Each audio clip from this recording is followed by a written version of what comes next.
पाप मोचनी एकादशी व्रत कथा। युधिष्ठिर ने भगवान श्री कृष्ण से कहा, हे मधुसूदन, आपने फागुन मास के शुक्ल पक्ष की एकादशी के बारे में विस्तार पूर्वक बतलाया है।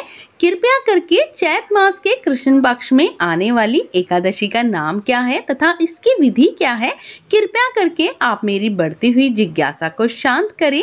भगवान श्री कृष्ण ने कहा, हे युधिष्ठिर, चैत मास के कृष्ण पक्ष में की एकादशी को पाप मोचनी एकादशी के नाम से जाना जाता है। एक बार की बात है, पृथ्वीपति राजा मानधाता ने लोमश ऋषि से यही प्रश्न किया जो तुमने मुझसे किया है। अतः जो भी ऋषि लोमश ने राजा मानधाता को बतलाया वही मैं तुमसे कह रहा हूँ। राजा मानधाता ने धर्म के गूढ़ रहस्यों के ज्ञाता ऋषि लोमश से पूछा, हे ऋषि श्रेष्ठ, मनुष्य के पापों का मोचन किस प्रकार संभव है? कृपया करके कोई ऐसा सरल उपाय बताएं जिससे सभी को सहज ही पापों से छुटकारा मिल जाए। महर्षि लोमश ने कहा, हे नृपति, चैत मास के कृष्ण पक्ष की एकादशी का नाम पाप मोचनी एकादशी है। इस व्रत के प्रभाव से मनुष्य के अनेक पाप नष्ट हो जाते हैं। मैं तुम्हें इस व्रत की कथा को सुनाता हूँ, ध्यान पूर्वक इसका श्रवण करो। प्राचीन समय में चैत्रथ नामक एक वन था। उसमें अप्सराएं किन्नरों के साथ विहार किया करती थी। वहाँ सदैव ही वसंत का मौसम भी रहा करता था, अर्थात उस जगह पर सदा नाना प्रकार के पुष्प खिले रहते थे। कभी गंधर्व कन्याएं विहार किया करती थी, कभी देवेंद्र अन्य देवताओं के साथ क्रीड़ा किया करते थे। उसी वन में मेधावी नाम के एक ऋषि भी तपस्या में लीन रहते थे। वह शिव भक्त थे। एक दिन मंजुघोषा नामक एक अप्सरा ने उनको मोहित कर उनकी निकटता का लाभ उठाने की चेष्टा की। इसीलिए वह कुछ दूरी पर बैठकर वीणा बजाकर मधुर स्वर में गाने लगी। उसी समय शिव भक्त महर्षि मेधावी को कामदेव भी जीतने का प्रयास करने लगे। कामदेव ने उस सुंदर अप्सरा के भू को धनुष बनाया, कटाक्ष को उसकी प्रत्यंचा बनाई और उसके नेत्रों को मंजुघोषा अप्सरा का सेनापति बनाया। इस तरह कामदेव अपने शत्रु भक्त को जीतने को तैयार हुआ। उस समय महर्षि मेधावी भी युवावस्था में थे और काफी हष्टपुष्ट भी थे। उन्होंने यज्ञोपवीत तथा दंड धारण कर रखा था। वे दूसरे कामदेव के समान ही प्रतीत हो रहे थे। उस मुनि को देखकर कामदेव के वश में हुई मंजुघोषा ने धीरे धीरे मधुर वाणी में वीणा पर गायन शुरू किया। तो महर्षि मेधावी ने भी मंजुघोषा के मधुर गाने पर तथा उसके सौंदर्य पर मोहित हो गए। वह अप्सरा मेधावी मुनि को कामदेव से पीड़ित जानकर उनसे आलिंगन करने लगी। महर्षि मेधावी भी उनके सौंदर्य पर मोहित होकर शिव रहस्य को भूल गए तथा उनके साथ काम के वशीभूत होकर उनके साथ रमण करने लगे।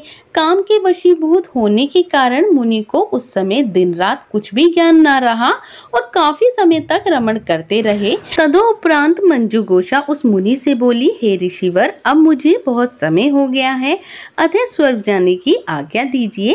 अप्सरा की बात सुनकर ऋषि ने कहा, हे मोहिनी, संध्या को तो आई हो, प्रातःकाल होने पर चली जाना। ऋषि के ऐसे वचनों को सुनकर अप्सरा उनके साथ रमण करने लगी। इसी प्रकार दोनों ने साथ साथ बहुत समय बिताया। मंजुघोषा ने एक दिन ऋषि से कहा, हे विप्र, आप मुझे स्वर्ग जाने की आज्ञा दीजिए। मुनि ने इस बार भी वही कहा, हे रूपसी, बहुत ज्यादा समय व्यतीत नहीं हुआ है, कुछ समय और ठहरो। मुनि की बात सुन अप्सरा ने कहा, हे ऋषिवर, आपकी रात बहुत लंबी है, आप स्वयं ही सोचिए, मुझे आपके पास आए हुए कितना समय हो गया है। अब बहुत ज्यादा समय तक ठहरना क्या उचित है? अप्सरा की बात को सुन मुनि को समय का बोध हुआ। वह गंभीरता पूर्वक विचार करने लगे। जब उन्हें समय का ज्ञान हुआ कि उन्हें रमण करते समय 57 वर्ष बीत चुके हैं, तो उस अप्सरा को वह काल का रूप समझने लगे। इतना ज्यादा समय भोग विलास में व्यर्थ चला जाने पर उन्हें बड़ा ही क्रोध आया। अब वह भयंकर क्रोध में जलते हुए उस ताप नाश करने वाली अप्सरा की तरफ भ्रुकुटी को तान कर देखने लगे।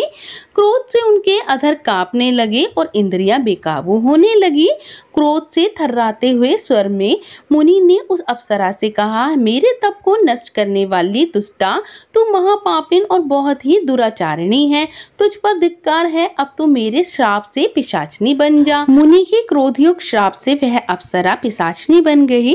यह देख वह व्यथित होकर बोली, हे ऋषिवर, अब आप मुझ मुझ पर क्रोध को त्याग कर प्रसन्न हो जाइए। कृपया करके बताइए कि इस श्राप का निवारण किस प्रकार होगा। विद्वानों ने कहा है कि साधुओं की संगत अच्छा फल देने वाली होती है और आपके साथ मेरे बहुत ही वर्ष व्यतीत हुए हैं, अतः अब आप मुझ पर प्रसन्न हो जाइए, अन्यथा लोग कहेंगे एक पुण्य आत्मा के साथ रहने पर भी मंजू घोषा को पिशाचनी ही बनना पड़ा।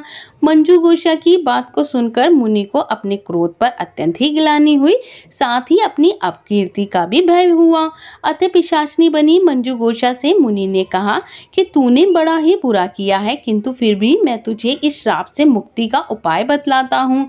चैत मास के कृष्ण पक्ष की जो एकादशी है उसका नाम पाप मोचनी एकादशी है। इस एकादशी को उपवास करने से तेरी पिशाचनी की देह से मुक्ति हो जाएगी। ऐसा कहकर मुनि ने उसको व्रत का संविधान समझा दिया। फिर अपने पापों का प्रायश्चित करने के लिए वह पिता के च्ययन ऋषि के पास गए।